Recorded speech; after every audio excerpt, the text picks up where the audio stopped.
let's see, we first disclose, as we always do, that we are recording this, or Medfield TV is recording it. And we always take a moment of appreciation at the beginning for our troops that are serving around the world.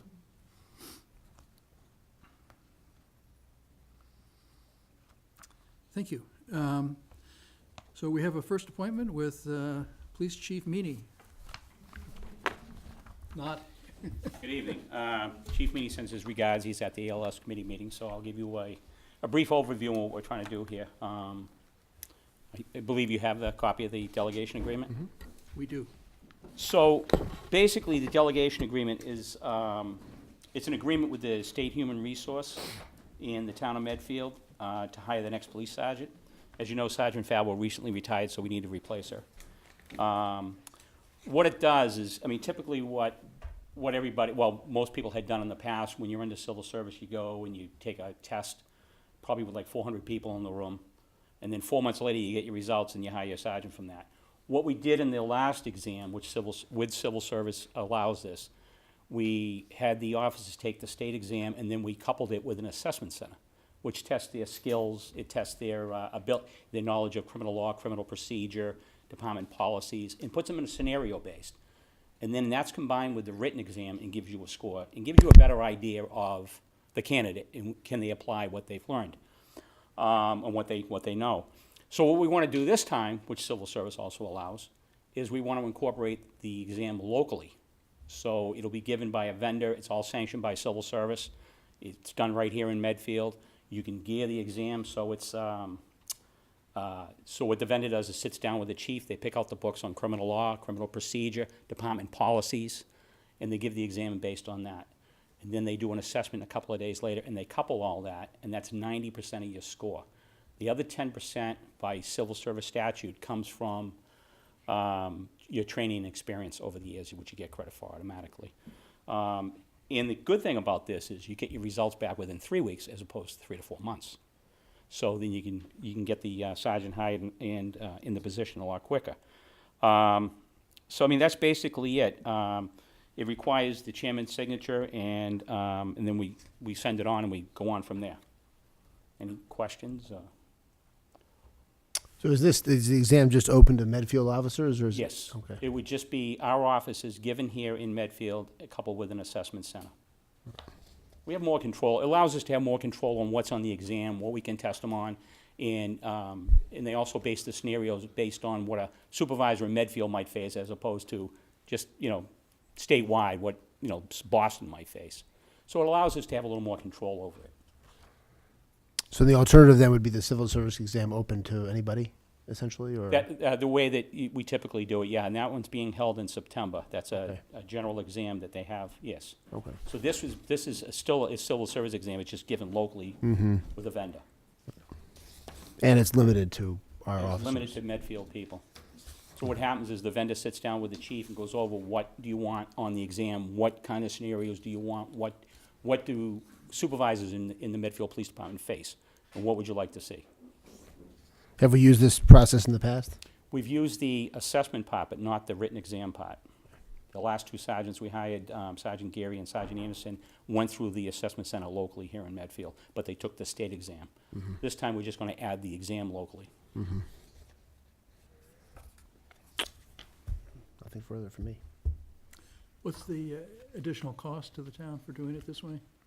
I don't know exactly what the cost is associated. I know it's fairly minimal. We did an assessment center recently with the dispatch. That was just a written part, and it was like $100 a person. This will be a little bit more, but we did do the assessments with the sergeants last time, the assessment part of it. So I know the chief has those numbers. I apologize, I don't have them in front of me. Not a But problem, it's certainly it must worth be it. within his budget, I'm sure he wouldn't have Yep. proposed it. I have no more questions.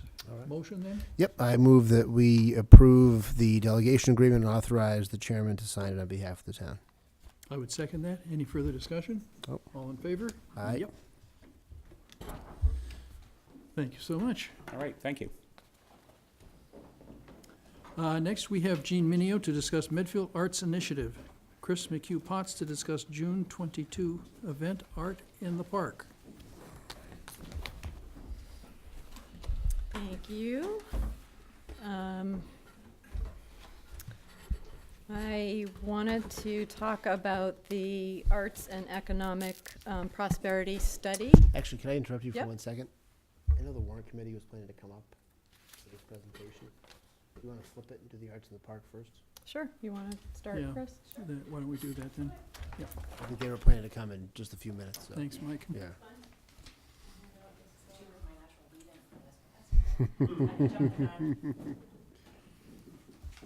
Thanks, Chief. Thank you. Thank you. Yes, $265. And this is the banner gift from the county. So, Chris McHugh-Potts, I'm here representing 3 different groups, the Medfield Music Association, the Friends of the Medfield High School Theater Society, and then also the School Art Department, and as well as the Alliance, the Cultural Alliance of Medfield. When you hear from Jean in terms of the cultural survey results, we were talking about how do you celebrate the arts in Medfield and how do you let people know about all the great things that the arts do beyond what we know that they do in terms of creativity and creating community. And when we saw the results of the study, we talked about how can we engage the community in celebrating the arts as a kind of a continuation of looking at that study and making sure that people understand how what it does for the community in terms of vibrancy. So the idea was a couple months ago I was walking through the Straw Hat Park, and there were about 5 students, cross section of from orchestra, from chorus, from the band, and they all were sitting in the park playing their ukuleles. And it was just such a great experience to walk through and listen to these kids who were in 3 different ensembles playing the ukuleles, and they were having so much fun. And it was a beautiful day, and I said, "Boy, you know, we should do more of that." You, as the Selectmen, thankfully had approved June 8th. We were going to try and do something that day, but we had a schedule conflict, so we had to cancel it. But you know, when the survey results came out, it just seemed to make sense that why not try and have an Arts in the Park day after school lets out, when families are looking for something to do, and you know, so it's just always nice to have people just kind of hanging out doing nothing, and after a busy school year, and invite people of all ages, senior citizens, children, adults, to the park, just to do what those kids were doing that day. Bring your ukulele, bring your knitting, bring some paints, bring some chalk, and just use that as your opportunity to create art. So that's what we're hoping to do on Thursday. It's informal. We did block out a lunchtime block for Jean so she can do a little community results from the survey. And then also we have the arts banner. You can see I just picked it up today from Sinorama. It's a 4-foot by 23-foot banner that will hang on the Tilden Village fence facing the auditorium entrance. This actually came out from Richard and the Selectmen approving that sports championship banner after the hockey team won last year. And Mike, thank you for advocating for saying we should have a music banner. But the music folks said, well, what about art and what about theater? So that was sort of the impetus for coming up with this arts banner for the Tilden Village fence. And also the music staff couldn't come up with wording that really kind of represented all the different awards that they had. So so that banner is ready. It's going to be hung on the fence come Thursday or Friday, and everybody's really excited about that. So I think tonight we're just looking for approval for the Arts in the Park official, so nobody gets in trouble for playing their ukulele. We told everybody acoustic music only, so nothing plugged in, no amplifiers, and children need to be supervised. So Great. that's Sounds it. like a great event. Thanks for organizing it. So we need official approval, I guess. So, I would move that we approve the Arts in the Park event on June 22nd as described by Chris. I'll second that. Any further discussion? All in favor? Aye. Thank you. Mike, do I need any kind of approval to tap into that money for the banner in the banner account? Yeah, just get an invoice to Evelyn, and Okay, but they don't need to vote on it.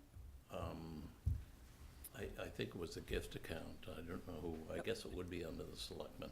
There's $265 left in the banner account that they wanted to use towards the cost of the banner. So if you people have no objection and you want to vote to approve the Sure. expenditure, that Absolutely. I didn't know we had a banner account, but it sounds like it's gone now. yes, it's a banner gift account, so it can only be used for. So I would move that we appropriate $265 from the banner gift account towards the cost of the banner as described. Second, all in favor? Aye. Yep, Great, thank you so much. thank you. So we will get back to this Arts and Economic Prosperity Study. The full report is available on the Cultural Alliance of Medfield's website, which is medfieldculture.org. And I did hand out a one-page summary. There's extra copies on the chairs if anybody else would like to have that to follow along with. What I thought I would do is talk a little bit about the background for this study, touch on a few of the data points and some of the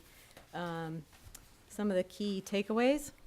I do want to acknowledge both the Medfield Cultural Council and the Bar Foundation, which paid for our participation in this study. Medfield was one of 341 communities across the United States that participated in this, but we did get local data back. But communities ranged in size from 1,500 to 4 million, so quite a variety. But again, the results are localized. The analysis was done by the economists at the Georgia Institute of Technology, and it is, again, specific to Medfield. It includes both expenditures by organizations, but also expenditures by their audiences, what they call audience-related spending. So you can kind of imagine this if you were to go out for a night at Zulo, maybe to a First Thursday. You might go to grab dinner beforehand at the Avenue. You're at Zulo, you're going to have a couple of drinks. Maybe you go to Brothers and grab some dessert before you head home. That's the audience-related spending because you're attending that event. You're also making an evening of it and spending money on some of these other opportunities in town.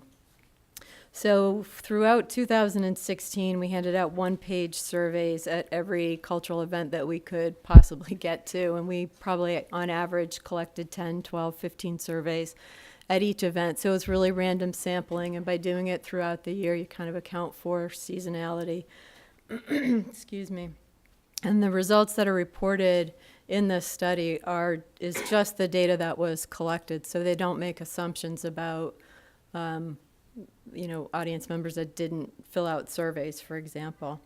I'm very proud to say that we had 100% participation from all 17 of our cultural organizations, and we define culture really broadly to include things that are obvious, like the summer concerts, but also included educational talks that the Garden Club or the Historic Society conducts. And we did include the two churches that host public cultural events, like the monthly coffee house at the UU and the concerts and the holiday stroll at the United Church of Christ.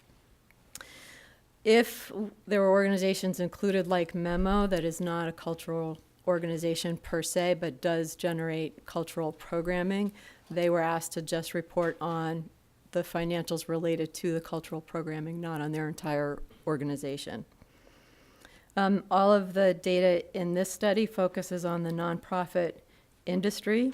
There are other studies that include or expand to include the creative industries like architecture and graphic designers, but this one just focuses on nonprofits.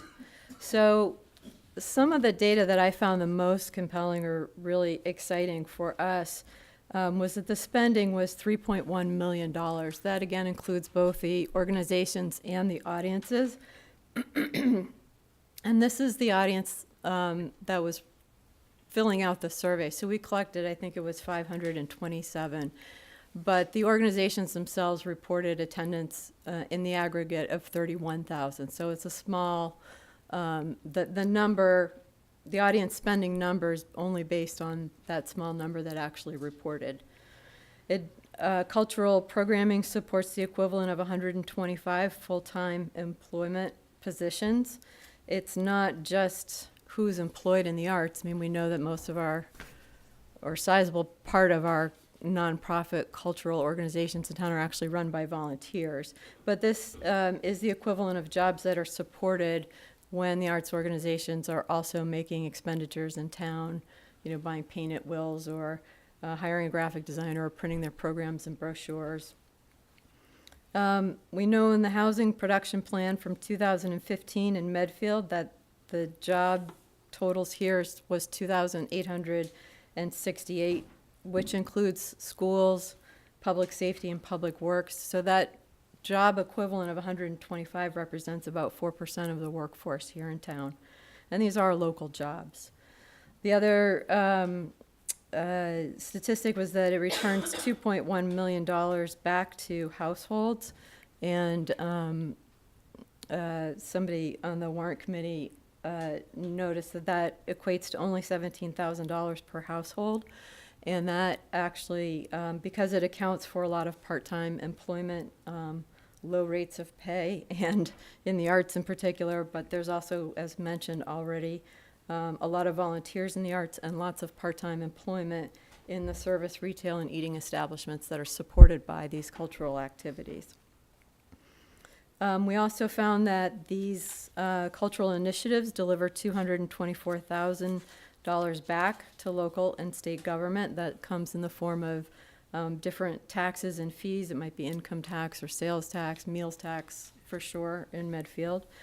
And 3 years ago, or about 3 years ago maybe, Medfield started to invest in culture with a $4,000 allocation in the budget. And this study indicates that $98,000 come back to the local government through these cultural initiatives. Beyond the dollars, we see that the organizations reported that 882 volunteers helped, and that accounted for nearly 44,000 hours with a value of over $1 million. Excuse me. So what that shows to me is that the arts really have an infrastructure in place already to engage the community, and they're very effective at that. There's another civic engagement metric that's included in this report, and that is that 93% of the local audiences who filled out the survey said that they voted or would be voting in the 2016 election, and 100% of the non-locals, meaning anybody outside of Medfield, would be voting. So the arts supporters do vote. The local attendees spent $12.02 per person, but non-locals spent $16.43 per person on average. And that's a 37% increase than our local residents. So it suggests that if there's a cultural center or cultural initiatives that have a regional draw, it will be bringing more revenue into the community and our local businesses. Nationally, that number is higher. It's about 2 times as much that non-locals spend than locals. And my sense from that is it's because Medfield doesn't have hotels or overnight accommodations, so we can't take advantage of that kind of spending yet. There were a couple of tourism numbers that I found really interesting too. Real quick, 79% traveled to Medfield specifically for a cultural event. 49% of non-locals would have gone elsewhere for the same experience that they had here, and 40% of locals would have gone elsewhere for the same experience. So to me, the message came through very clearly that the vibrant arts community not only keeps residents and their discretionary spending close to home, but it also attracts visitors who spend their money here, and they help local businesses thrive. You kind of see that when you're competing now to park, when stores are open and restaurants are busy. Some of the other key takeaways, I guess, that I'd like to leave you with is that the arts, the bottom line here is that the arts really mean business, that this is an industry with real economic returns.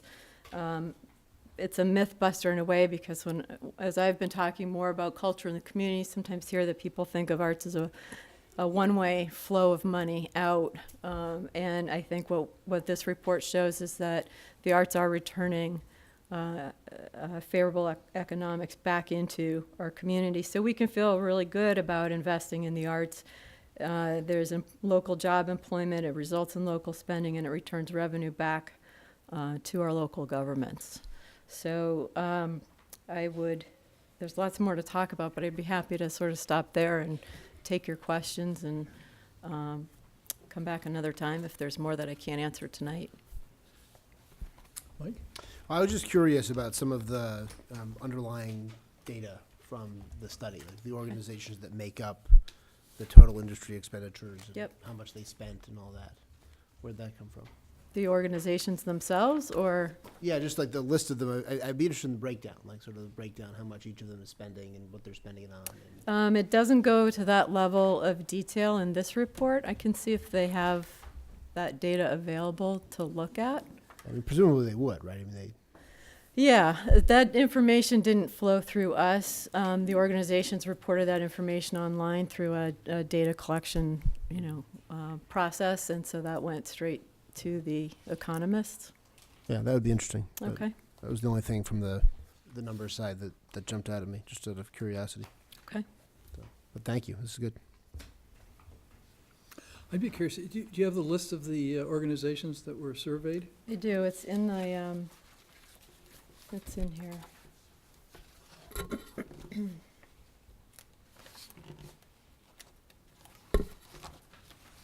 All the way at the back. So it included the Cultural Alliance of Medfield, the Unitarian Universalist Church, Friends of Dwight Derby House, Gazebo Players, Lowell Mason House, Medfield TV, Medfield Cultural Council, Memo, the Garden Club, the High School Theater Society, the Historic Society, the Medfield Music Association, the library, excuse me, the Hunt Club, the United Church of Christ, Vine Lake Preservation, and Zulo Gallery. Interesting.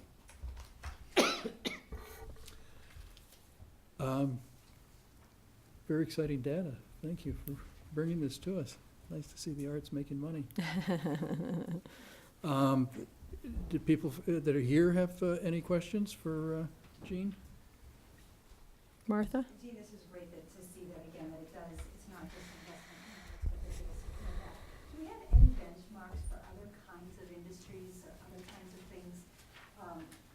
What kind of relative return you get on the spending that's going on? Was there any benchmarks?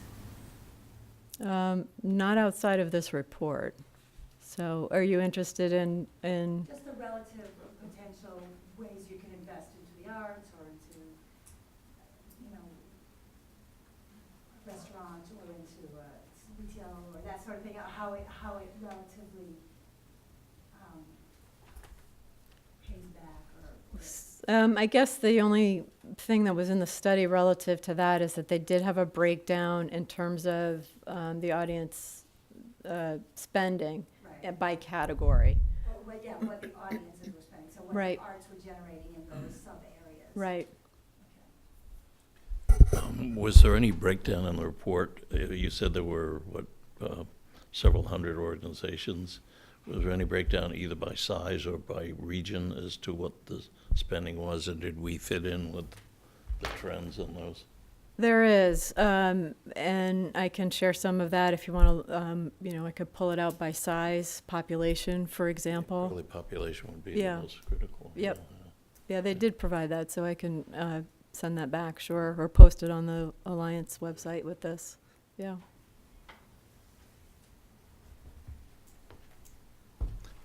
Any Not other, that we should grow to get more money in, but any other questions?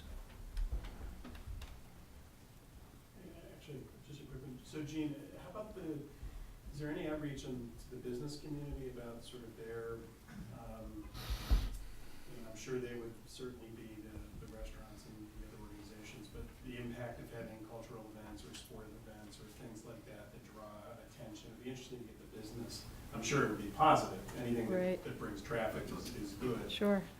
But I don't know if that's something, from an economic development standpoint, the town has done, sort of from the business standpoint, what things drive most of their revenue.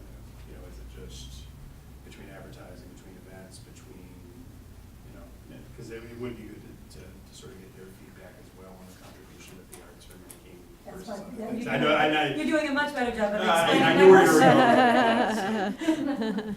You know, the only sort of anecdotal evidence I have or conversation we've had is around the holiday stroll when now that there's those activities along Main Street. And now the businesses are starting to do things out on the sidewalk that night just to capture, the audience that is strolling. And we doubled our audience from the first year to the second year. We're planning now for the third. So I don't know of anybody that's done any more formal research. I'll go talk to Eddie. Okay. You can see that, I guess the other thing is just observing the summer concerts, and you see the families with the Casabella boxes, right? Everybody grabs a pizza and goes to the concert. So that's the kind of impact those events would have. Chris? I'm not sure if I need this or not, but I was just going to also share an anecdotal piece with the surveys, because we gave them out at all the school concerts, for example.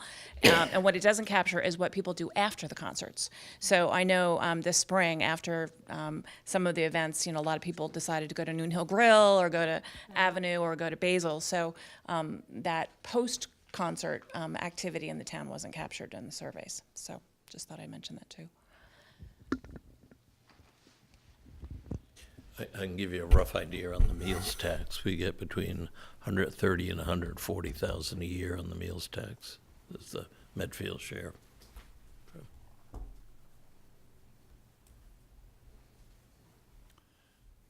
No other questions? Looks like we're all done. Okay. Thank you so much. So our next item is discussion about the Medfield State Hospital Master Planning Committee and Warrant Committee, discuss proposed plans for hospital site. Welcome, Steve Nolan. Thank you for coming. Thank you. Chair of the State Hospital Master Planning Committee, Thanks. the ZBA, and No, let's not go there.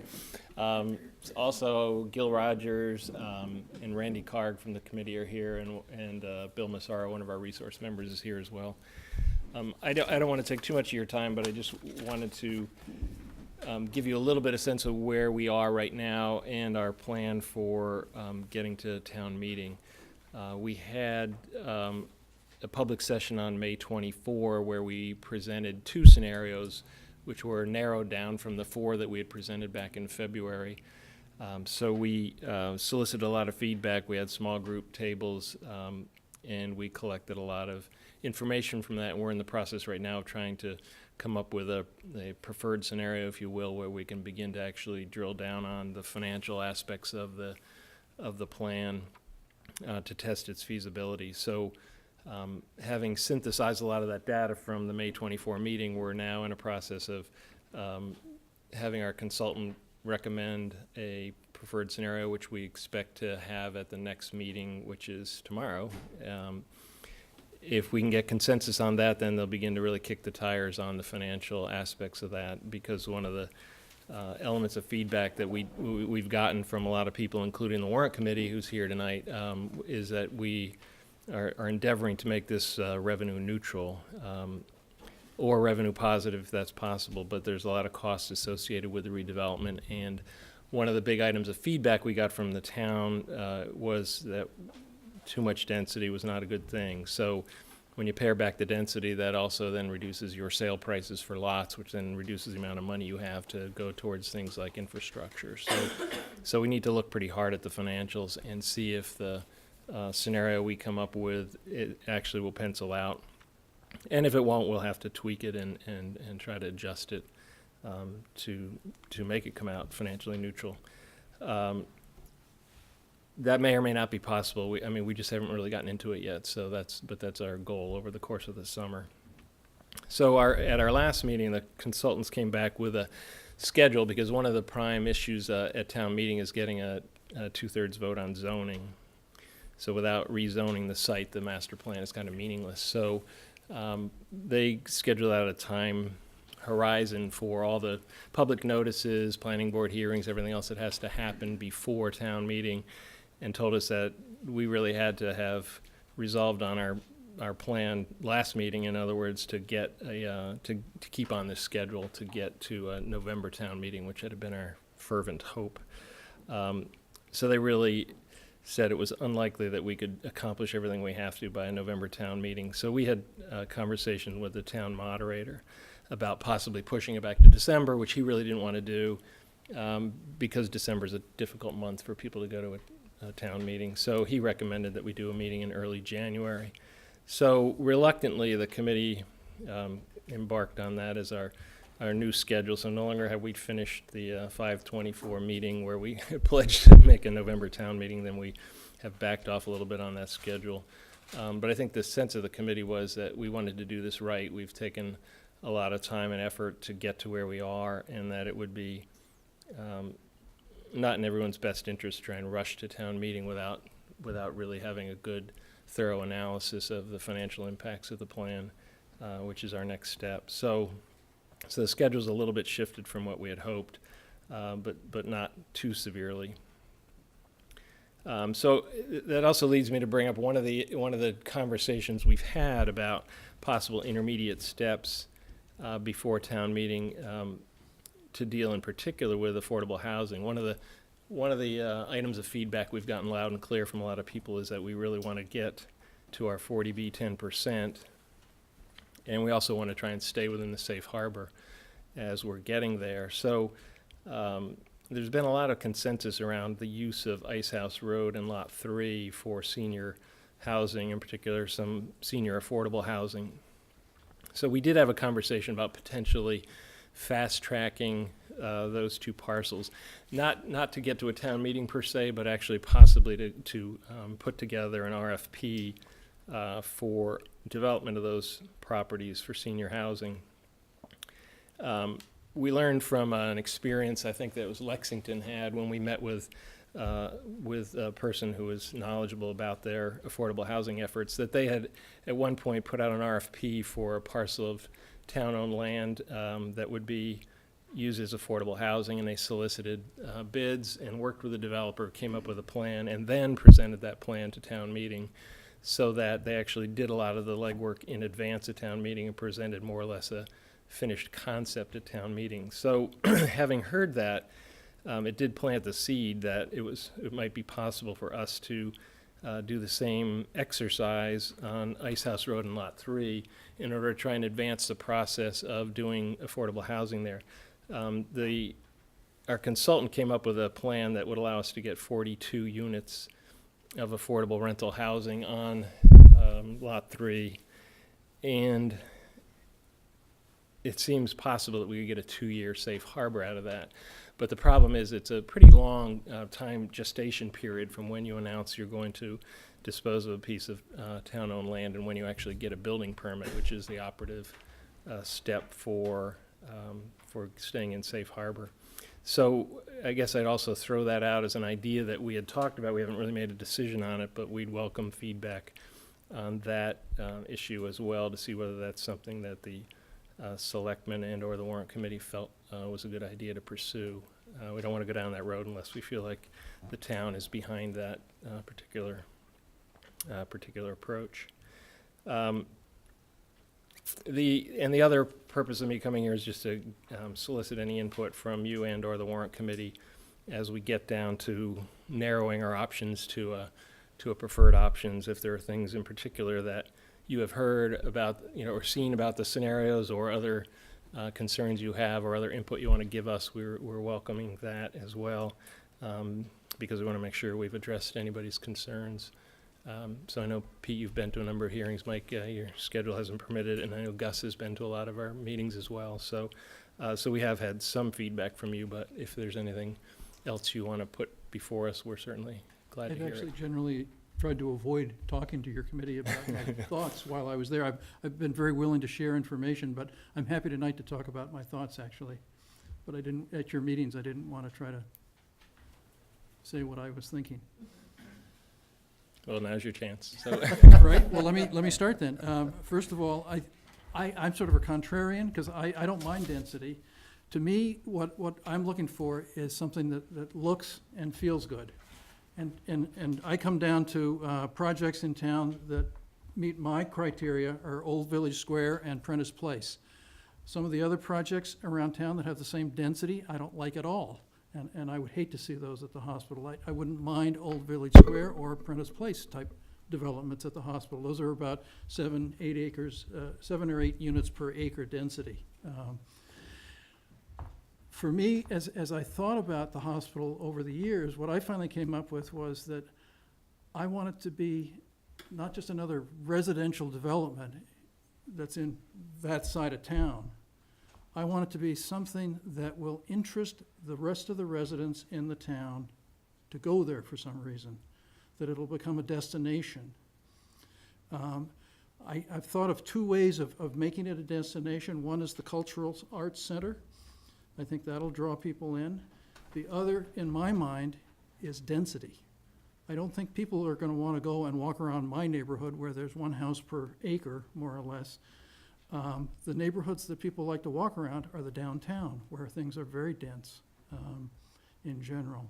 And so that what the plans that I have seen that have appealed to me have been things that are very village-like, that would have the coffee shop, that might have the restaurant, that might have the table overlooking the overlook. And so that I'm not at all bothered by the sort of density that I think that other people find abhorrent up there in the numbers of units. And the other benefit for the town from that is that it's financially beneficial to the town.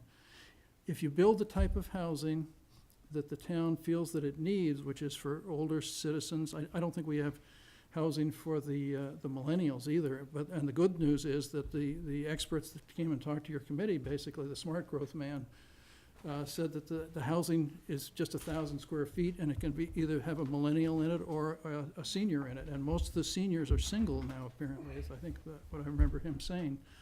So that if we build a lot of 1,000 square foot housing, I mean, we can, I don't know whether the number of people that would want to live at that site, but I can see a lot of people wanting to live there because of what surrounds it. The other thing, ever since we've been surveying the residents of the town about what they want there, one of my first concerns was that there was so much stated desire for open spaces. And I thought, gee, does everybody want to just have a park up there? And I'm sure that there is that sort of desire among some people.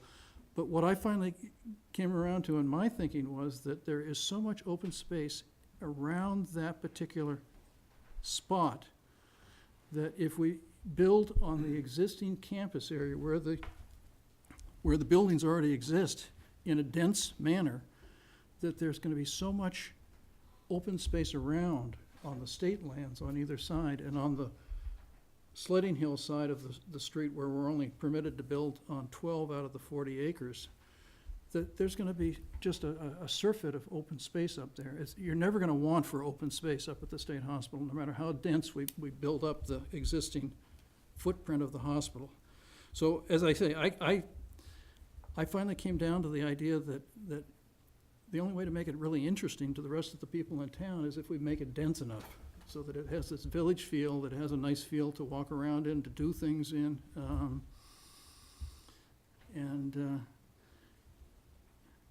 And I don't know, I'm hopeful that we can attract people that are interested in the outdoors up there.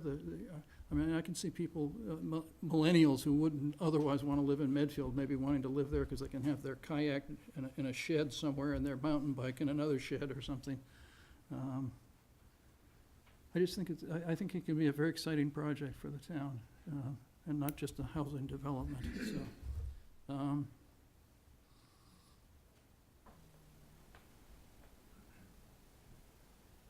So I guess that's my major Okay, thinking Thank on you. it. appreciate that. I mean, I think that a lot of what you say, it rings true with what our Oh, Steve, I had one findings more have been. thought. Yeah, go ahead. And this was just a total reversal for me, which was that I had thought that the buildings were all way beyond salvage. And so that as I listened to the people and the information that you guys developed, I was quite surprised to hear that maybe the buildings can be salvaged. And I happen to like the outside of the buildings. I wouldn't mind if I would actually like it if they were saved, but I thought the cost was just so prohibitive that it was impossible, so. Well, and that's what I was about to say, was that one of the items of feedback that we got from the last plan was a lot of excitement about saving the buildings, because the scenarios really presupposed that we would try our best to save a lot of the buildings, and that creates that sense of place that you're talking about, where people want to go up there because it has a historic feel to it in addition to having other things of interest. And a lot of people really like the idea of preserving the what we called the town green, sort of within the core campus there, because when we take out that big food service, 1950s era food service building, it opens up a pretty nice big expansive space. And one of our scenarios proposed putting a potential assisted living or other senior facility there, and that was not very popular. A lot of people preferred the open space and the green. So. Well, I'm a contrarian on that one too, then. I don't care about the town green in the middle. I see that as being basically a park that is gonna be for the people that live there. Right. And I don't know that the rest of the residents from Medfield are gonna wanna drive to the hospital to go to the town green. That's my take on it, but. Well, that's been one of the concerns also expressed that we're trying to address, to figure out ways in which we can cause that development to make that area a welcoming area for town residents, so that it doesn't become an exclusive area for people up there, because that's another item of feedback that we've heard loud and clear. So, but that is a challenge, because you've got to work to try and make that happen. So sure, I don't have the same level of substantive opinions about what should happen up there as Pete does, and so and as I haven't been at your meetings, most of what I know is from what I read from the website, the newsletters, and whatnot. So I'll just make a couple of points. I mean, the first one is with respect to Lot 3 and Hinckley. It sounds to me at this point that Lot 3 and Hinckley are not part of the Medfield State Hospital Master Plan. And so it would seem to me that if this is where you're going, where this should be sort of housing, that from a procedural standpoint, it'd probably be just best just to take that off your committee's plate and deal with that through the other committees that we have in town. If the consensus is going to be housing, we have an affordable housing trust that has been set up, it's been funded. It's a much more logical body to do it. And that way, instead of kind of taking your time on what is really, I think the original, as I understand, the original part of it was that the thought was there might be a plan for the whole thing, right? And that would be sort of would flow up through here. I mean, this is kind of where you've landed on it, but it doesn't sound like it's integral to what you're doing at the rest of the hospital. And if that's wrong, tell me No, I it's think wrong. that is one of the things that, having sort of resolved in both the scenarios, that was, and getting the feedback that was the most popular option was senior housing there. It seemed to us it's less connected to the rest of the hospital site. Seemed like a use that had a lot of support behind it, and because of the sense of urgency on 40B, it seemed possible to peel that away from the rest without doing any violence to some of the open issues which are up at the core campus. So I think you're right about that. And so that would seem that might get that done more quickly, but it would also get it done in the context of the overall planning in the town around affordable housing, because there are a couple of other, from a sequencing standpoint, there's a couple of other projects that are underway in the planning stages that we have to factor in terms of remaining within Fair Harbor and how you want to set it out. And it would seem to be inefficient to have your committee trying to sort out the schedule with all of those. I mean, it would, so I would sort of favor, unless there's a real reason to do it otherwise, you just sort of split off Lot 3 and Hinckley back to, I guess back to the Board of Selectmen, and then it can be planned out as part of that process, and you don't have to worry about that going forward.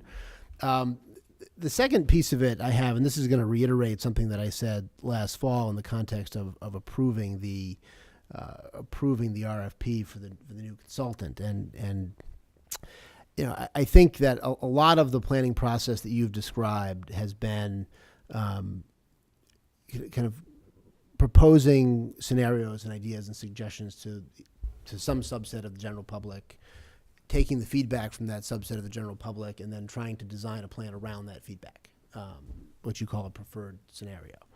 And I think the public outreach process is important, and you have to pass 2/3 of town meeting, and so the people who are likely to come to the session, like at the high school, or who came in February, are probably more likely to attend a town meeting than the people who don't go to those things. But still, I mean, the attendance at both of those events was half of what the attendance was at the town meeting when we bought the hospital. And I suspect that the town meeting we have around this hospital will be a larger crowd than both. And I'm also mindful of the fact that when we're making this decision around the state hospital, we're making a decision for multiple generations of the town. And while we have the practical consideration of how do you persuade 2/3 of the people at town meeting to support the zoning changes, which is really, to me, that's the crucial metric. I mean, the rest of it is fine, but that's the one legal requirement you have to get is 2/3 of a special town meeting. I do worry a little bit that if you are trying to deliver on a preferred scenario that's going to kind of satisfy whatever plurality or a simple majority of the town on each particular parcel, because I think the last couple of newsletters that I saw were summaries of the results going through where there was consensus on certain parcels of land and lack of consensus on other parcels of land. And not being a planner myself, but just in thinking through how you plan things generally, I'm not sure that's the best way to think about it. I mean, and what I'd said to when Randy was here in the fall around the RFP is that, I mean, all of you have put in so much time around the hospital, and you all know more about that property than anybody else, right? And presumably with the help of the consultant, are going to know more about the economic potential of the land, the economic value of the land, the genuine possibilities, right? Not just the things that would be nice if, the next founder of Facebook happened to come from the next Facebook come from Medfield and give $1 billion and say do whatever you want.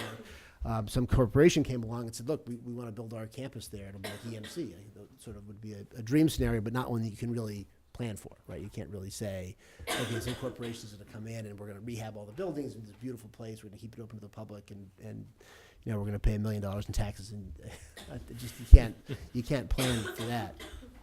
So, from my perspective, I mean, I certainly think you have to take that input into account, but I also think, you should propose what I think you think is the best plan for the town, right? Taking into account all the goals that we have, all of our long-term concerns, all the things that could be, so that somebody looking back 30 years from now can say, well, they did or made a really good decision back then, as opposed to, well, we're making a decision based on kind of a short-term consensus on what people think now, right? And obviously, given events in the town over the past year and a half, I think views in town on affordable housing have shifted considerably, right?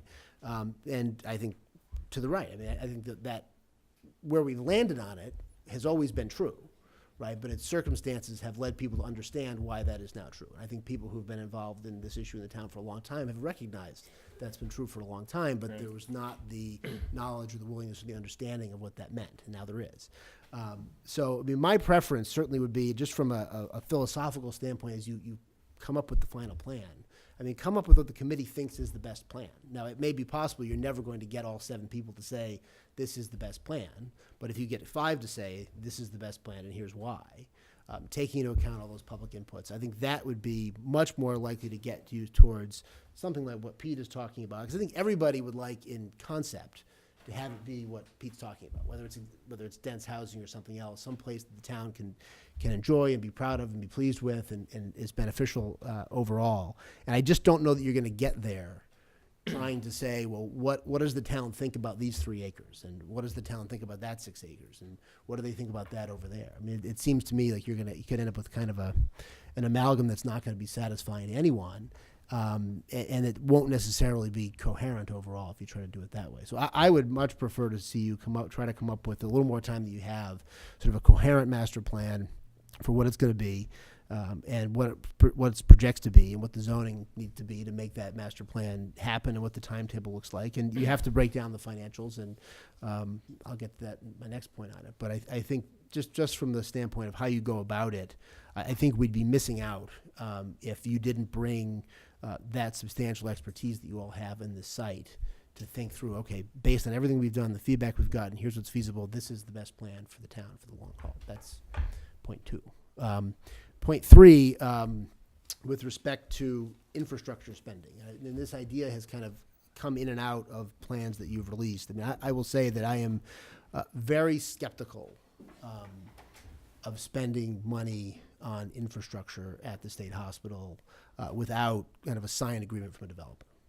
building something kind of on spec with the hope that in the future a developer is going to come along and say, well, I like that road, or I like that building, or I like that, as opposed to you may have a great opportunity that comes along and they say, well, I don't want that road there. I don't want that building like that. I want something else. And so, I'm very skeptical of that. And so I view any revenue generated from the sale of land in the hospital not really as revenue that is necessarily belonging to the hospital.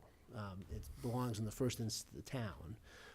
And it's got to be compared to the other needs the town has. And so if we generate $3 million of revenue from selling land under one scenario, I mean, the question really shouldn't be what can we use that $3 million for up at the state hospital to advance it. It really is, how does that compare to the other needs the town has? For example, I mean, if there's going to be more activity up there, we've got to find out some way to get people on sidewalks from the center of the town up to the state hospital one way or the other. And there's sort of a general plan in place. But when you think about revenue from the sale of land up there, I mean, one use of it could be to say, well, we're going to take a chunk of it to build those sidewalks to get people up there, as opposed to, it's connected to the hospital, but not part of it. And we have other kind of long-term capital needs. We have a continuing OPEB deficit. We have, it would be great if we are able to, from a financial standpoint, plan it such that when we design the new Dale Street School, we don't have to go to the taxpayers and ask for an override on that. And so there's a lot of these kind of longer-term capital needs of the town that I think any proposal to use the funds for infrastructure spending at the hospital have to be weighed against. And I think it's a great risk for us to do that without kind of, as they say, a signed agreement from a developer or somebody who says, look, I'll pay you $2 million for that piece of land, but you got to spend $700,000 over here to do something else. And that kind of, that sort of deal makes sense to me. The idea that we would kind of go ahead, kind of ahead of that and say, well, we want to have this to happen in the future, and so we're going to spend it over here. I'm just very skeptical of that. Yeah, I mean, that's not really on the table with our committee, at least. I mean, for two reasons. One is if the town does it, we're paying prevailing wages, so that it's going to be more expensive than if the private developer does it. And secondly, we have this complex sharing formula with the state where we don't necessarily recover all the money that we spend up there. So we may end up giving a bunch of money to the state, meanwhile, while we're paying for infrastructure that we don't recover. So I think what's been in the committee's mind for a long time was that the infrastructure costs would be borne by the developer who purchases the property, and that is a precondition to their buying it. They have to agree that they're going to put in the infrastructure. The side effect of that, of course, is it drives down the price. If you can get all the infrastructure put in by developers and get zero out of it, but the town hasn't had to spend any money, that to me still seems like a preferable strategy than the town going out and spending a lot of its own money, as you say, on infrastructure that might or may not get recovered at some point in the future. Well, that makes sense to me. I just couldn't tell what you meant, but well, but I know it's been discussed from time to understand time when we're projecting the financials, we're not just projecting what the tax revenue to the town is or anything else. We're also trying to project whether this is a reasonable scenario, because we don't want to spend all this time come up with a scenario and go out to the market and nobody bids on it, because it's just not possible to make money on it. So part of what we're testing is, from a developer's perspective, given the infrastructure costs and what they can develop, will it at least be a zero price, not a negative price? Because we don't want people to come in and say, well, I'm not going to bid because it doesn't make any sense to me. So that's the reason why we're looking at those costs, not because we expect that we're going to pay them. I see, yeah. And just overall, I mean, I think I certainly agree with the Warrant Committee's view on it being revenue neutral. I don't see this as a profit center. I think the point of purchasing the property, at least in my mind, was sort of a combination of having a control over it and risk mitigation, right? There were risks in not having control. I still see it from that standpoint, that from a financial perspective, there are a lot, in addition to the ongoing costs that we're paying to own and maintain and redevelop the property, which are substantial. And $500,000 to $600,000 a year right now. There's obviously a long-term liability associated with the buildings themselves, and if some of them can be saved and rehabbed, I think that would be terrific, because some of them look great. I'm not sure I'm as big a fan of the architecture as Pete is, but I think it's still, I mean, some of them look nice. It probably could look nicer if they were cleaned up a little bit. But I think recognizing that we do have the sort of long-term, currently unfunded liability associated with those buildings, anything we can do in the plan to reduce that longer-term risk associated with that property is to the good. And if it turns out to be revenue neutral and achieves some of our other objectives, I think that's a successful outcome. from a financial perspective. And the other non-financial piece of it, I think, is, there's different ways it could go, but financially, I think if you look back after 20 years and you really haven't lost much more on it, you haven't spent $6 million, removing buildings, tearing down buildings, or defending lawsuits associated with buildings. I think that's probably, you'd look at it as a pretty successful. I mean, it won't be easy to measure because because that stuff won't have happened. And so it'd be harder to take credit for some bad things that could have happened but didn't. But, looking out, 15 to 20 years, obviously there's risks and expense associated with those, and mitigation of those risks is an important financial piece of this, rather than worrying about making money or profiting or something like that. So Okay. those are my comments. Great, thank you. While I was listening to Mike mention his comments, I had a couple more that occurred to me, that sitting through all those meetings, that I didn't mention them. One is that I know that you talked a lot about phasing at one point, and to me I think that could be very problematic because of the fact that I'm not a developer, but I don't know that many people would want to buy something at the front of the property if they didn't know what was going to be at the back of the property ultimately. So I think that, to me, phasing it creates a lot of problems. And I don't know where you guys ended up on that eventually. But and then the other thing that I know that had been talked about was whether or not there should be a master developer for the whole property or not. And I guess I don't have a general sense or opinion on that. My strong feeling is that the town should not be the master developer, that we don't have the expertise and we're just not capable of doing that. So that, and so I guess in my mind, that more tilts me to thinking that you'd want to give the whole property to one developer. Or maybe if you had 2 or 3 or 4, but I think it logically, to me, makes sense that you would find one that would run the whole show. It hasn't really been decided at this point. I mean, I think I don't think we're interested in building by building or anything like that. The question, the uses may be somewhat different, and so there may be a purpose to like dividing, if we're going to divide the campus and have a senior developer do assisted living or something, that's a sort of market segment that the average affordable housing developer, for instance, doesn't really do. So that's one of the issues that we're going to have to grapple with, is whether we dispose of a big swath of it to one developer to do a senior thing and then have someone else do housing on the rest or whatever. But I don't think we're going to get into what we're going to do building A, B, and C, to different developers. That's, I think, too retail. I mean, because you really want somebody who's going to be building a big enough development to pay a lot of the infrastructure costs. So it's going to have to be somebody who's doing a substantial amount of development up there. So, but I'm not sure we're at the point either where we would say the whole, core campus side of the street goes to one developer, because that has its own issues as well, especially if we're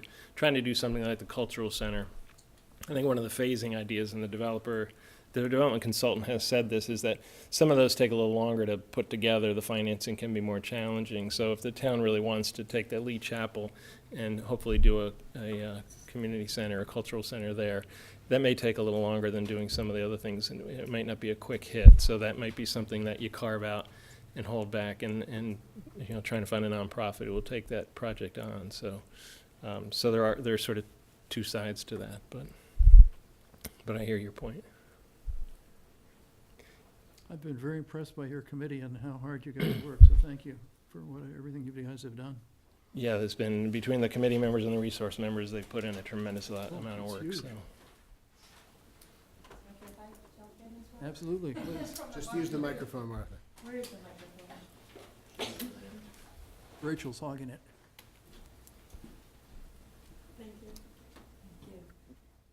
A lot of what's I want to say has already been said, so I'm not going to repeat it, except to say that I've watched the committee, and you guys have done an amazing amount of work and an amazing amount of outreach, and I don't think you're never going to get to a decision about how to use that space that meets everybody's needs. So as far as I'm concerned, you've done a great job collecting information, and now just make a decision. I would love to see tomorrow night a plan be approved so the financials can start being worked, because until the financials are worked, you don't know where it stands, and I suspect there could be a fair amount of retweaking or readjusting, all within the parameters of things that people found acceptable.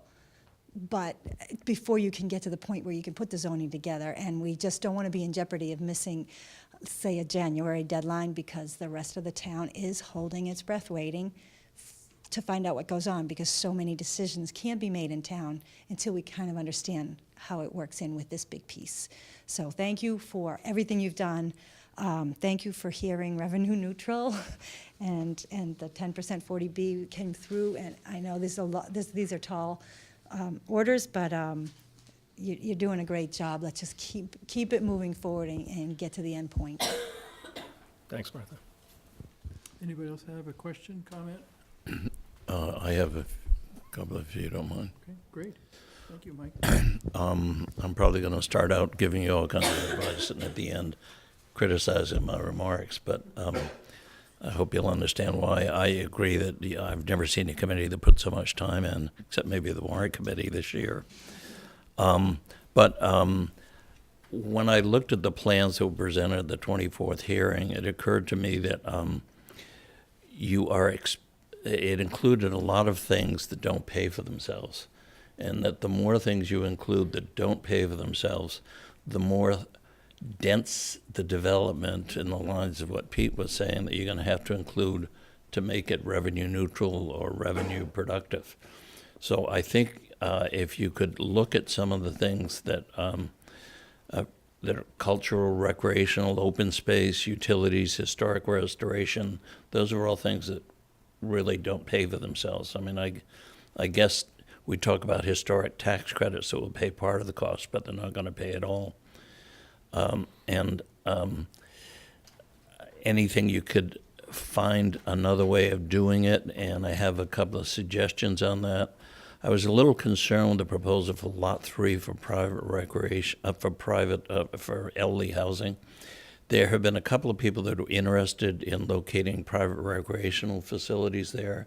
I think if you could do that, that could reduce the need for the town investing as extensively in recreational facilities. Perhaps we could build a smaller public recreation facility if some of the facilities proposed were provided by a private source. So we already have 94% residential. We were somewhat critical of the proposal to put affordable housing on industrial land on West Street, and I don't think we should be considering now as a town doing more of the same ourselves. So I think anything that can be done with Lot 3 to generate some revenue or to reduce the non-profit-making things at the hospital would be helpful. I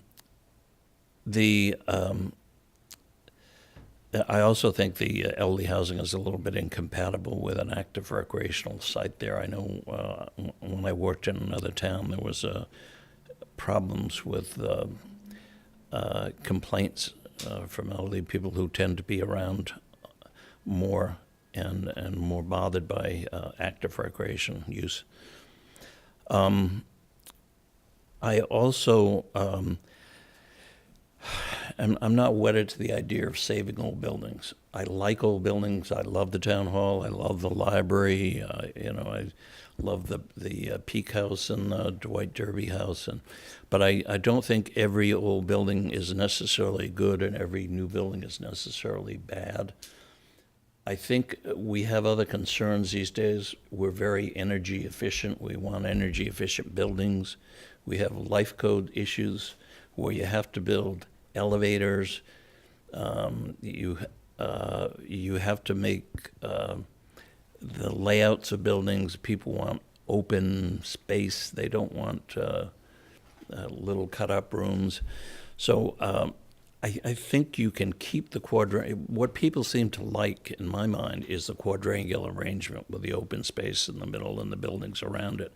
If you could keep that and not necessarily save what a lot of these buildings, I think, have gotten so bad, they've deteriorated so badly that they're hunks of junk as far as I'm concerned.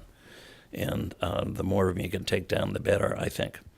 Which I know is not a popular opinion from people that want to save everything, but that's how I feel. And I think you could get a much better development if you did it energy efficient, safety code efficient, and whatnot. I guess, and my final thing is, here's where I'm going to criticize all the things I've just said. I think I've never seen a process in town where there's been so much citizen input. And I think anyone that feels they have not had enough input hasn't been in town for the past 2 or 3 years. I think with the things that you've got cut out to do as a committee in the next few months, you have to shut off the citizen participation and say, we are a committee that has listened to everyone's opinion over and over and over again.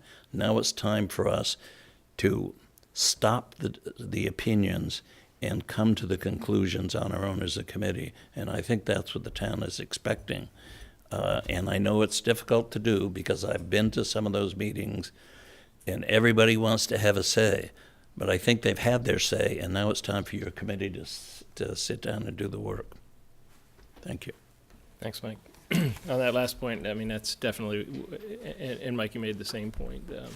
And that's definitely where we're at and where our consultants are at, that this whole idea of funneling of the scenarios, and now we're at the point where we just have to, pick the elements and put it together and test the financials and tweak it. And then, so in our contemplation, the only further public input would be maybe a public information session in advance of town meeting, just to explain the plan so that people aren't looking at it for the first time at town meeting. But it wouldn't be, to solicit, this choice or that choice, because at this point we're beyond that. So, so I appreciate that feedback. Any other questions, comments? Gary, if you could just use the microphone.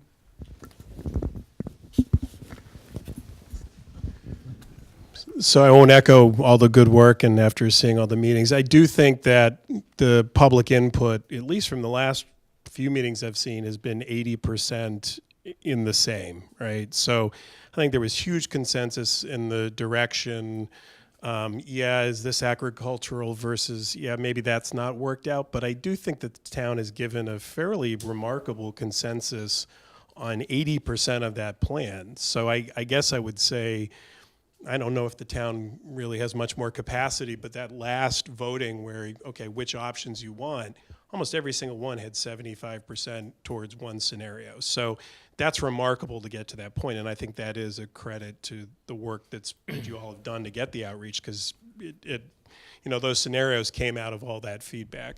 And I guess the only thing is, after saying that we want to give it to a developer, I disagree with Mike. If someone wants to rehab the buildings with historic tax credits and you find a developer who can make that work and is an expert at it, let him do it. I think if we're saying we want someone else to develop it, it's really not our problem whether they build it or not. That's a matter of what the finances for that developer, if they're experts in historical tax credits. And I think the committee was originally saying we thought half those buildings would have to go, and it was actually the consultant and others that showed other large developments that used historic tax credits to make it happen. So I wouldn't undermine that. I think ultimately the decision on the buildings is, within the parameters of the scenarios we zone, that's going to be a developer who's going to make that decision. So great work by the committee, and I think there's been a lot of progress, and I look forward to January. Thanks, Jerry. Anyone else have a question, comment? Thank you so much. Thanks Steve. very much. Appreciate the feedback. So the next item on our agenda is citizen comment. No one ever seems to sign up for that. No one signs up for citizen comments.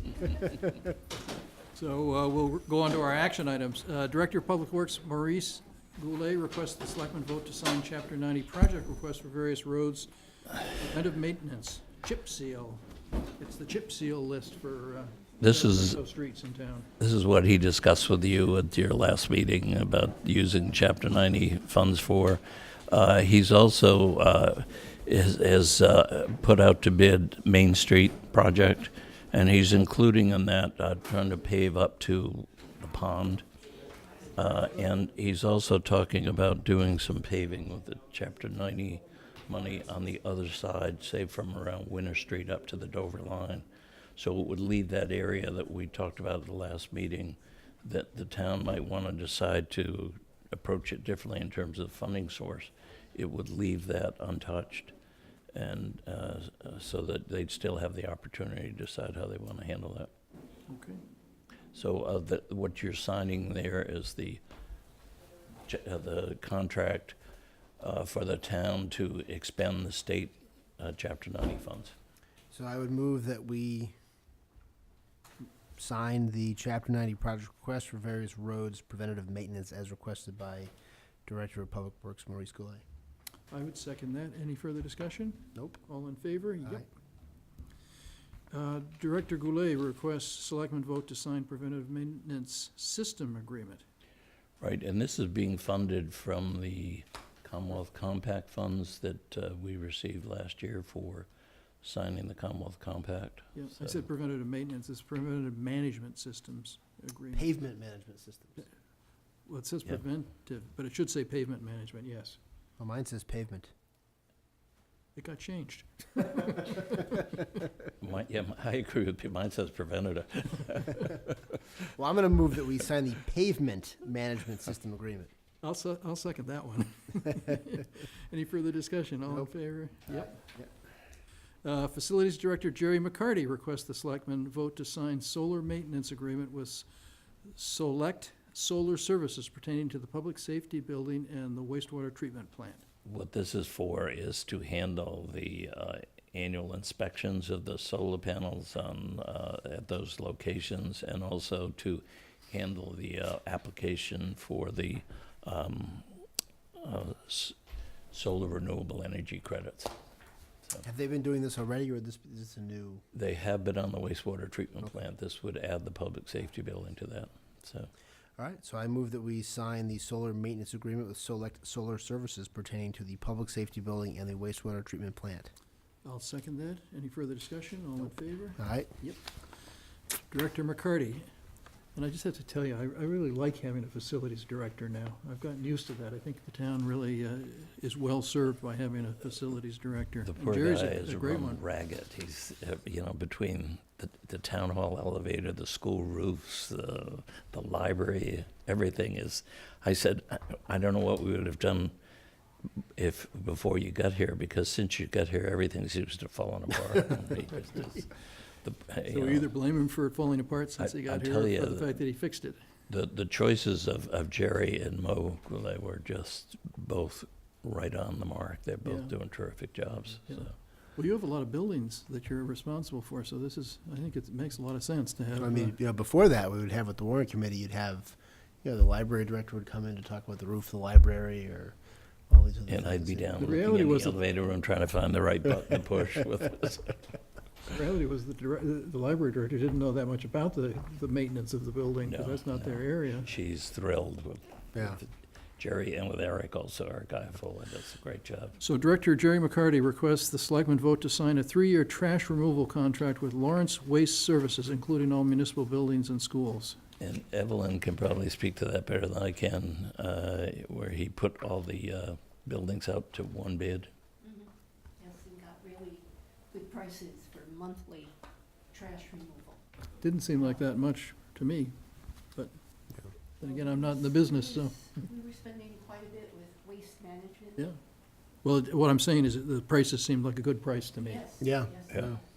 And, they can do one truck. They'll do the library, the town hall, I think they're doing the historic building, the society building. Is that, or, no, not that one. But they're doing the senior center, Park and Rec, and and the school buildings. So it's enough of a load that it makes it efficient for them to give us a good price on it. So I would move that we sign the 3-year trash removal contract with Lawrence Waste Services. I'll second that. And any further discussion? All in favor? All right, Assistant Town Administrator Christine Torweiler requests the selectmen vote to authorize her to sign contract for website services pending final IT approval. Selectmen to sign. Geez, finally, Pete, after all these years, huh? What it was, pending IT approvals. They have now, IT did approve the contract just very late today, so that, the selectmen can sign rather than authorizing Christine to do it when it was available, Oh, okay. okay? so I would move that we vote to sign the contract for website services with the name of the company I'm trying to find in here. Civic, Yes, it's right up. Civic something, Civic USA? Wow, here it is. Civic Plus, Mhm. the integrated technology platform for local government. I'll second that. Any further discussion? Nope. All in favor? All right. Yep. Yeah, I think one of the issues they've been working on is now that all the computer servers and everything are moved to the public safety building, they had to make sure that everything tied in together between the website and platform and the file servers, and so. When we had the tour of the public safety building, that day that it was open to the town, that was one of the very impressive things, was to see our server room. I've never Yes. seen those racks with all the computers in them. Yes, and it will free up there's a conference room in the basement of Town Hall that has Not been usable. unusable. It's too noisy and too hot. And we did move the Veteran Services agent in there so he's taken part of the room, but it will Yeah. give it back to us as a conference room Good. and be very helpful to the offices on the ground floor. Then we got resignation letters from Council on Aging Board Member Neil DuRoss, who's been a member since 2006, long-serving, and from the new Fire Chief Search Committee member Tanya Quigley Boylan. They are meeting tomorrow morning at 7:30, by the way, I believe, here, so. Good. Should we put it on, should we replace her, or maybe we could, I know we had some other interested I people. don't think but- right away. I think it's probably, didn't we add a couple of people to that committee? It's a full amount. It's a good amount of people on it. People on it, yeah. So- I mean, I think she was filling one of the open citizen slots Yeah. on the committee, and so I Yeah. wonder, we did have a couple of other people who were interested. I just don't know how far along they are in their work. Yeah, maybe after they meet After tomorrow, you can tomorrow. get a sense of Let's whether see. they Yeah. think they need any additional, Yeah, maybe you could ask them if yeah. they need another person. Right, because I think we did only have 2 spots kind of for the sort of citizen at large. So it might be good to fill that slot, because the other ones are sort of designated for particular town officials and. She's a paramedic. I don't know if she was designated as a paramedic slot or. I think not. she don't was just on remember. a citizen slot. She's a firefighter and a paramedic, so it's too bad that she's stepping down. But since we did have other interested people, maybe Evelyn, could you reach out to the other people and see if they'd still be interested? You know, there's an opening, and Yeah, I then we think could that's a good idea. put it on our agenda for the 11th. Yep, good idea. Now, if they're so far along, the committee says, look, there's just too much to get caught up on. Otherwise, it might make sense. Anyway. Licenses and permits are next. High school football team requests permission to hold a fundraising car wash behind the town hall Saturday, August 26th. Rain date, Sunday, August 27th. So moved. Second, all in favor? All right. And permission is requested from Kathy and Abe Schinkel to hold the annual Run Like a Maverick 5K race on Sunday, May 6, 2018. My goodness, they're working a long ways in advance. This race is in memory of their daughter Elizabeth, who was a Montrose school student, passed away in February 2014. So moved. Second, all in favor? All right. Town administrator update, Mike. Yeah, just a couple of things. Thursday is the open house at the fire station to recognize the fire chief, even though he doesn't want it. Is he gonna come? He better. And we'll have a form proclamation for you people to sign. So, next, this being your last meeting of the year, we start the new fiscal year for your next meeting. And also in July and August, the transfer station is open until 7 o'clock on Wednesdays for the convenience of people that go away on the weekends. And also a reminder to people that the dump sticker expires. The current dump sticker expires June 30th, and they need to get a renewed dump sticker. They're available at the town garage. They do give a couple of weeks grace, but it does at a certain point when they say, okay, if you don't have the sticker, you can't come in. So people need to get down there and get their sticker. A lot of people are now doing it online. They said that's been very helpful, so. Oh, good. And we did meet this morning, Joy, Matt, Violet, and myself. I met with the OPEB actuarial consultant. I have the report. I'll get copies of it to you in case you have insomnia. We did improve as a result of setting up the OPEB trust fund. It's very confusing, and as usual, they're changing all the regulations next year, and instead of adding so much per year to our outstanding liabilities, as of July 1st, we have to record the entire unfunded liability on our financial statements, which in our case dropped from 47 million to 45 million. So that being the case, it's not gonna help our books, but they told us that we look really good compared to a lot of other communities in terms of our efforts to fund. We also are having to record the entire unfunded pension liability for Norfolk County on our financial statements.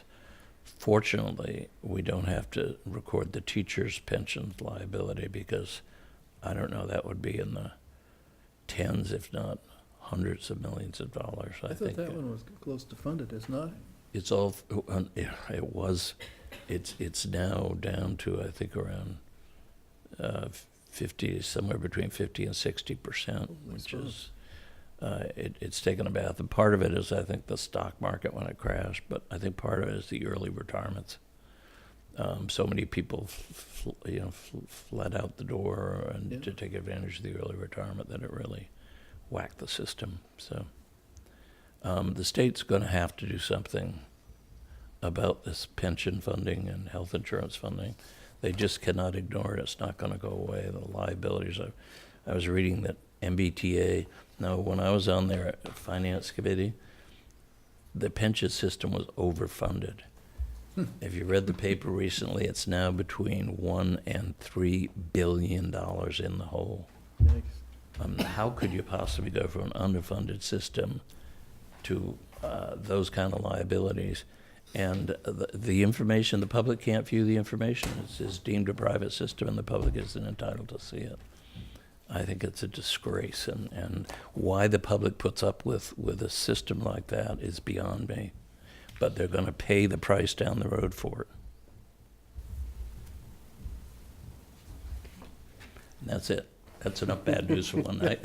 All right, thank you, sir. I would have thought the OPEB would have improved more, right? I mean, only $2 million improved. You would think it would have improved more.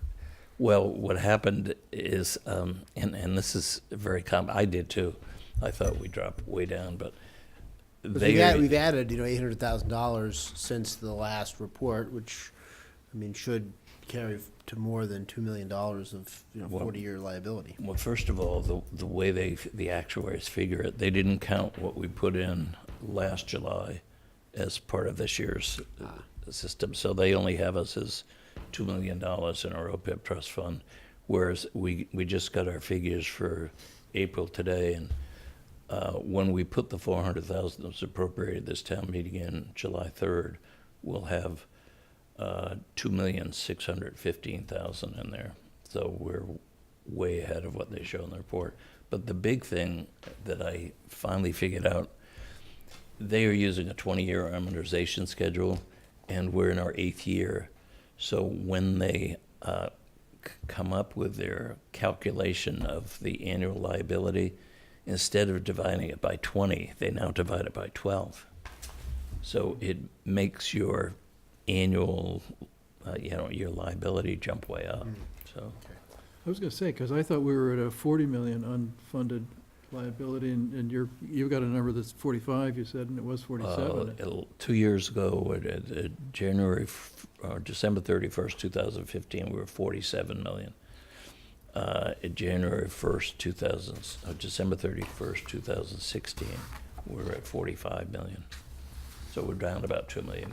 Yeah, all right. I just had the wrong number then. The 40 was what was in my But head. our annual, what do they call it, ARC, annual required contribution, dropped by about 400,000 or 500,000. So that did improve by about, I think, 11 or 12%. So we did do much better the way they calculate it using the reduction in the amortization time period. It doesn't reflect as much as it should. They say we're 3.76% funded. That's only using the 2 million. We're up to much higher than that right now. We're up to 3.2 million. How often do we have to do those OPED studies? Is it every 3 years? Well, that's the other thing we had a discussion with. They said because, and this is, requirement is done by a private actuarial, a private accounting group called the Accounting Standards Board. They're changing the regulation. You used to have to do it every 2 years. And they said, now you're going to have to do it every year. Oh. So I said, that sounds like the Actuary Employment Act. Make work for actuaries. I said, what if we don't? What if we refuse? And they said, well, it will reflect on your We'll give you a bond bad rating. grade. As long as we're not borrowing money, maybe it doesn't matter. So. Evelyn, you had something for us. Yes, the warrant committee approved an appropriation transfer. Now it requires the selectmen vote to approve and sign it. This is an interdepartmental transfer, and this is for the fire chief's buyback.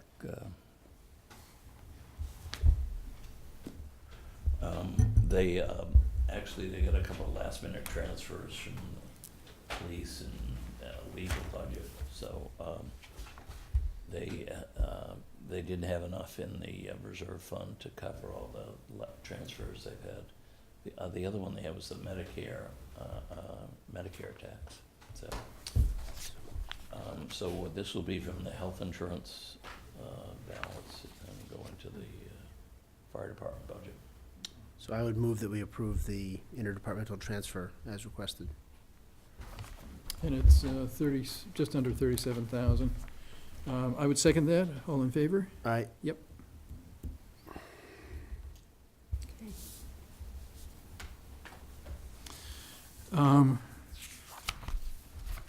Selectmen's reports then. Sure. I was at the Zulo Gallery event under the gazebo. Was it last Saturday night? Last Saturday night? 2 weeks, Yeah. 2 weeks, June whenever, 10th. June 10th. That was last Saturday, right? Or 2 Saturdays ago. One. Last One Saturday. of the- I don't know what it was. It wasn't last weekend, it was the weekend It before. was the Days weekend ago. before. It was since our last meeting. Since our last meeting on a Saturday night, in between then and now, it was really neat. I mean, I was thinking about when I was there. I mean, it's a great event, and Doug Olson was playing, and the rest of it. Sorry about that, Rachel.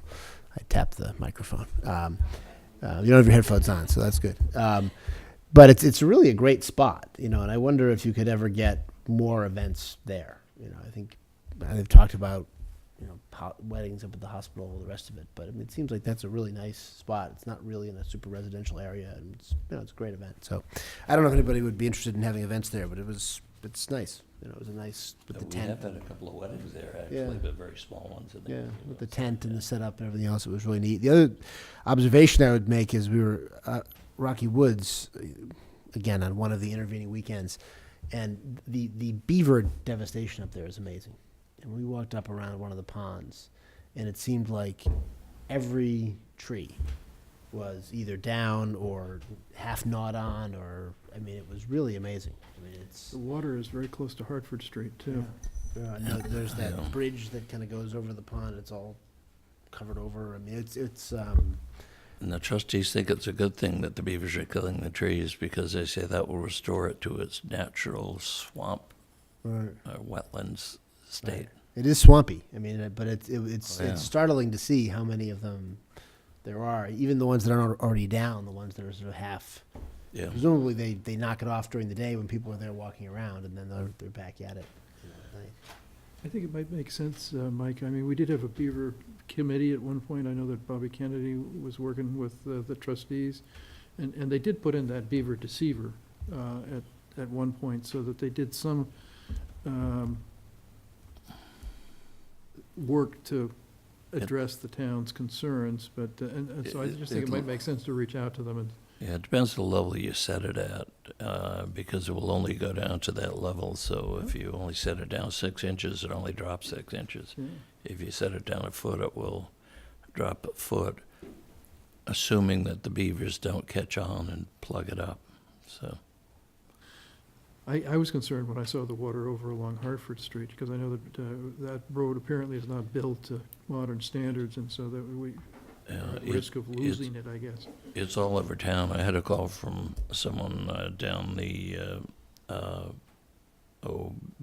behind Preservation Way and Juniper Lane and those streets down there, and that they had built dams along there, and I remember last year we talked about the quarter of a mile dam they had built.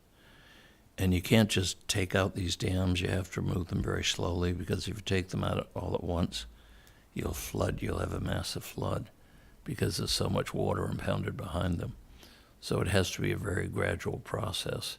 Now, highway is always going around unplugging culverts. That's an easier thing to do, because you still get some water coming through them. But they plug up the culverts and they clean them out, and they plug them up again, and they clean them out, and it's a real problem. Thank goodness for Barry. Barry does a good job, and the highway department does a great job with this stuff too. So, Well, Mike, could you and maybe and Bobby reach out to Mike Francis and the trustees of the reservations and just we'll try again. Yeah. see if we we'll get them all. have any concerns for our pavement? Yep. Yep. Anything else, Mike? No, that's good.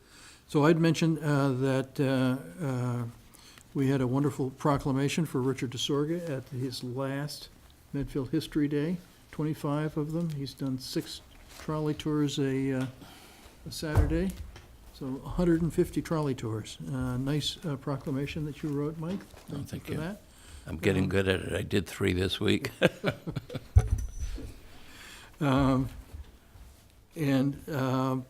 And then I just wanted to ask you, Mike, about you went to the Concom at our request about the safe harbor to make sure that, and I understand the Concom passed the Yes. Larkin proposal so that we are in our safe harbor then. Yes. Well, they passed it with conditions, so they have to satisfy the conditions, and the conditions were not that.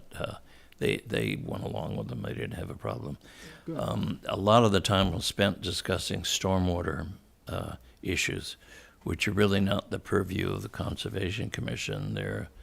But they felt that in order to make a decision on the wetlands, they wanted to address the stormwater issues. So Gus was here also. So, but it did look like it was going well.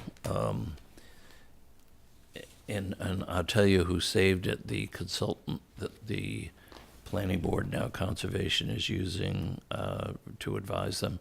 He was very good. He just had all the answers to the stormwater regulations, and that's one of the things. Speaking of stormwater, I don't know if you recall the whole discussion about the town not being proactive in terms of adopting stormwater regulations. We received notice this week from Mass Waterworks that DEP has postponed again implementation of the federal stormwater regulations. And that's part of that suit that we joined with Franklin and several other communities to appeal the order of conditions that they were imposing as part of the regulatory process. So most communities have not adopted the regulation. Now, we have at this past town meeting with that stormwater bylaw that we passed. So I think we'd be in pretty good compliance, but They just go overboard on this stuff. They have no common sense. They've never had to go out and clean catch basins and empty out culverts. So they just sit there. I mean, the first time they came out with them, there were 256 issues you had to address as part of the application process. And they were all over the place. Historic buildings, historic landscapes, protected species, just, it's crazy, the stuff. Well, I remember the good news was that you and Ken Feeney said that we had done the infrastructure improvements so that we weren't gonna be in the position of, I think Dedham's figure was that they were projecting they were gonna have to spend $1 million a year to comply with the federal stormwater regs. Yes, and a lot of the towns were afraid it was gonna cost them hundreds of thousands of dollars a year. I mean, some of the things that you're required to do, you're required to sweep your streets at least once a year. No, we do it far more than once a year. We're sweeping all the time. You're required to clean your catch basins, I think, every year or every other year. We've been cleaning our catch basins for years. You're required to have a stormwater bylaw that requires the water be retained on site for a 100-year storm. The planning board has had that in place for about 20, 25 years. So you're required to have a GIS system to map out your catch basins and outlets, stormwater outlets. We have that done, so we are way ahead of the game. Sounds in like that the regard. feds copied Medfield rules and regulations then for their new ones. Yes, we're not as reactive as people think. When we met with those people that wanted to, do the Dale Street development, they told us that Dover and Norfolk both have 7 40B proposals pending before them. So, Yikes. so I think we're not as bad as everyone thinks we are. We've only got 2. Uh, 2 or 3. No, we only, 2. There's nothing before us right now because we're in safe harbor for years. So. Right. Well, we know that the Oh, they're coming down. They're That's what going to come Meadows down the people are road coming as long back. as there's money to be made and tax breaks to be had. They're going to be lining up to take advantage and run up the federal debt a little bit more. So in terms of, I was thinking about the affordable housing and our need to build the 21 affordable units per year to stay in our safe harbor today, because I sent an email to Riverside and asked them if they still had interested in building group homes, and I mentioned the barn on Causeway Street as a possible site for a group home, since it's not likely to be used for anything else. But are we waiting at this point for our Affordable Housing Trust Committee to get set before we're? I think you people are supposed to make your appointments at the next, Yeah, the next meeting, July July 11th 11th, meeting. Yeah. I think And then that's where we'll start planning our next 21 units, pretty much? Is that your thinking? we're Mike? already planning them. We've already got 8 potential lined up that I think will come about. So we need 13 more. My understanding is the Housing Authority has received proposals from developers for expansion of Tilden Village, and they've They signed an selected. agreement. Yeah, Do you know which one they picked? Because I heard from Brent Nelson before they picked.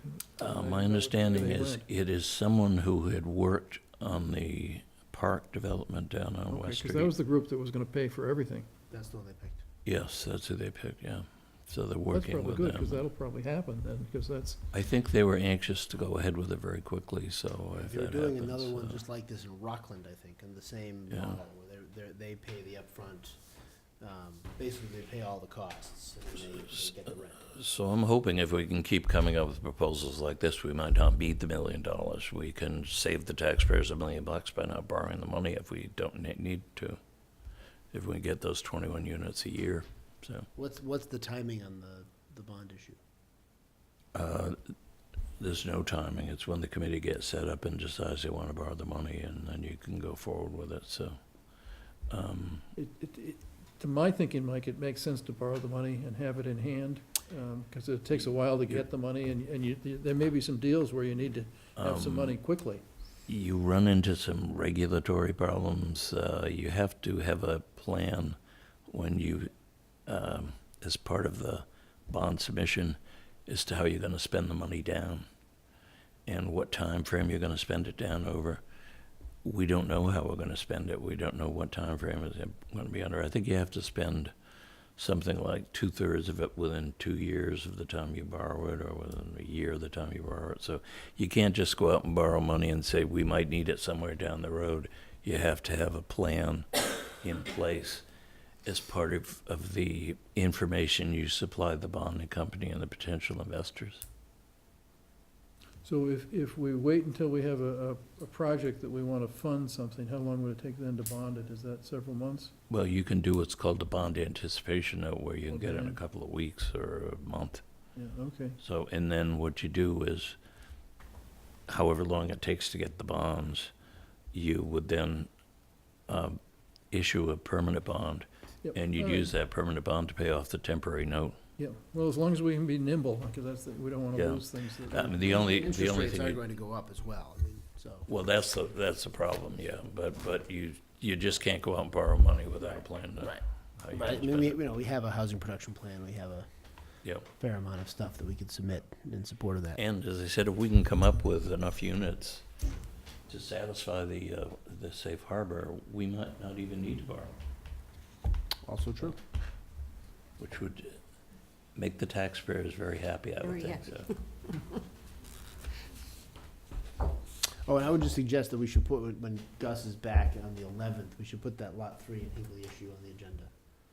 Okay. To discuss, because if, in to your point, sort of the interest of speed, if the State Hospital Master Planning Committee is kind of done with those two, we can kind of move ahead. I mean, I am sympathetic to what Mike said about Lot 3. I mean, I'm still of the view that if you could have some sort of commercial development there, that would be preferable.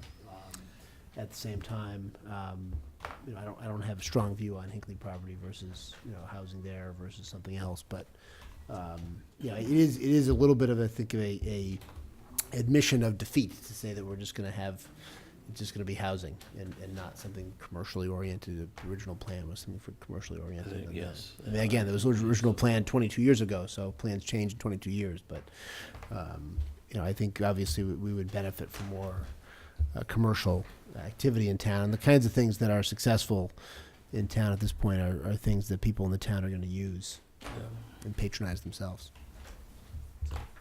But that's something to So, discuss next time around. Specifically as to lots 3 and Hinckley, because I live near those, I can't talk about those specifically. But in Can you general, put them on our agenda for Gus and I to talk about them next time? right, you guys can go. But in general, one of my points has always been that if you build the right type of housing, it's a moneymaker for the town. I mean, Old Village Square produces like $500,000 profit for the town every year over our municipal costs down there. Because, I mean, our municipal costs are basically the cost of educating the children. I've talked to the Larkins about the number of school children that they have at Glover Place, and I think it's none. And I think that when I talked to Ralph Costello about the number of kids at Old Village Square, it was 1. I think there may be a couple more there now, but still, I mean, he told me that when it's fully built out, Old Village Square would be taxed at around $600,000 a year, but even if we had half a dozen kids there, we'd still net $500,000 a year from that type of housing. So I think housing can be a moneymaker for the town. Not generally. I remember when we talked about Lexington, building 2-bedroom apartments because they were gonna make money on it, and then they had to enlarge their schools because people started moving in with kids. I don't know where you get your figures, but I heard the former town planner from Lexington talk, and it was about 15 years ago when I heard him, or maybe, about 15 years ago. And what he said was that in Lexington, when they surveyed, they had 1.5 school children per single-family detached dwelling. So your basic 4-bedroom house, like we have it in spades in Medfield, 1.5 school children. He said if you put them together, and it's an attached unit, they had 1/10 the number. They had 0.15 school children per unit. Yeah, that's And changed so a he lot, was the though, one in who those- said, if you want to make money in your town, build housing. And so I mean, obviously, at And that's flipped. the Let's- site that they did the Metropolitan Hospital, they ended up with more school children than they expected at that site, but still. Yeah, that may have been the case 15 years ago, I'm not sure. I think that things may have changed, and you have to also think about, I assume the discussion for Lot 3 was building affordable housing. It was, if you're thinking about rentals. Rentals, so, depending on what type, for example, you go from one extreme with Ralph Costello's development on Maple Street down there. You go to Tilden Village, and we don't get any taxes on that, so there's no revenue. Now, that's because it's low income, and so it's tax exempt. So probably a rental moderate income would be somewhere in between, but it's not going to generate, if you're doing it as affordable housing, it's not going to generate big bucks. Yep, that's the problem. Whereas if you can avoid a $7 or $6 million expenditure for a taxpayer-funded recreation building by putting a private recreation building in, and maybe only do a $2 or $3 million recreation building. The lease with the Kingsbury Club is pretty restrictive as to what can go on the adjoining. It gives the Kingsbury Club a the- veto the- over other The uses Kingsbury there. Club would probably do it if you asked them to. Yeah, You I'm know, not sure. The consultant looked at that, and I don't know if she talked to anything else, but she went through the lease pretty good detail and everything else. There was an awful lot of restrictions. Well, they were okay with the Borelli proposal. They were okay with the Barely proposal. They're talking about expanding themselves, putting in more tennis courts and, what do they call it, pickleball courts or something? On the They- existing land that they yeah. already lease. And they've I got space think- to do it. Yes, yeah. They're And I not- think they're not if using all of their they space at seem, all. the last time I talked to Armin, I think he sort of indicated that they'd be interested in doing a greater expansion, putting in maybe an indoor facility. See, they could do it. They can prevent someone else from doing it, but they could do it themselves. I don't think anybody's talking. What? Park and Rec has been, Well, Park and Rec has always opposed the Kingsbury Club. They anything they do, they're against, so. Armin they went to feel- the Economic Development Committee years ago, and Pat Casey asked him, and the answer was just no. to- Well, that was when the economy was in the tank. Yeah, it was probably 5 years ago. Yes. It was a while ago. I think now, they've had, I think that pool, the impression I get is the pool has changed things around a lot. It's really turned around their Discuss finances. that at the next meeting or anything else. It might be nice to have a better idea of what the restrictions Yeah, are, before you. yeah. Because I think that's why the committee went to where they went. I mean, there were so many restrictions when the consultant looked at the deed and everything, the lease agreement and everything else, that it kind of made sense for them. But I mean, they Yeah. were originally open to the proposal, the Borelli proposal. And they had specifically consented Yeah, to but that, and, didn't- I mean, that didn't happen either though, right? well, that was shot down by the town. That was Yeah. defeated by the Kingsbury Club. And then it was reassigned to the hospital committee. So didn't die of economic causes.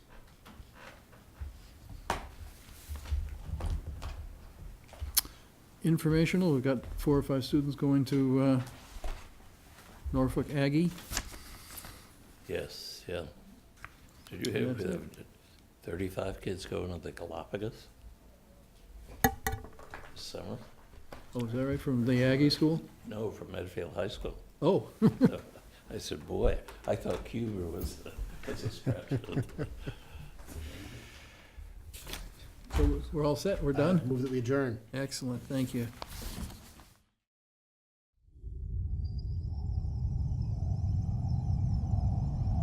You're watching Medfield TV, community shows.